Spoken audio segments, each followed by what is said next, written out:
এরপরে প্রশ্ন হলো, আজকাল সাহারি পার্টির প্রচলন বেশ জোরে সোরে শুরু হয়েছে, এ বিষয়ে শরিয়ার দৃষ্টিকোণ জানাবেন কি? দেখুন, বেশ কয়েক বছর ধরে আমাদের এক শ্রেণীর তরুণদের মধ্যে বিশেষ করে সাহারি পার্টি করার একটা প্রবণতা আমরা দেখতে পাচ্ছি।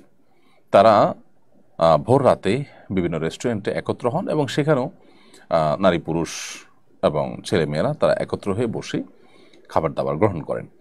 ছেলেমেয়ে যদি একত্র হয়ে বসে তারা টেবিলে খাবার দাবার গ্রহণ করেন, নারী পুরুষ যারা গায়রে মাহারাম এরকম মানুষজন যদি তারা একত্র হয়ে খাবার দাবার গ্রহণ করেন, সেটা তো এমনিতেই নাজায়েজ, কারণ সেটি পর্দার বিধানকে লঙ্ঘন করা হচ্ছে। আল্লাহর বিধানকে লঙ্ঘন করে আমরা কোনো কল্যাণ আর সাধন করতে পারবো না।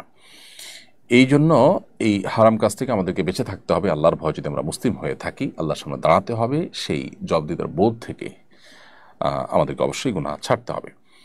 আর সাহারি পার্টি যেটা, সেখানে যদি আপনি নারী পুরুষ ঢলাঢলি বা একসাথে ফ্রি মিক্সিংয়ের ব্যাপারটা নাও থাকে, শুধু ছেলেরা সাহারি পার্টি করলো, মেয়েরা আলাদা করে করলো, এরকম যদি হয়, তারপরে সেটা অবশ্যই শরীয়তের দৃষ্টিকোণ থেকে অনুচিত।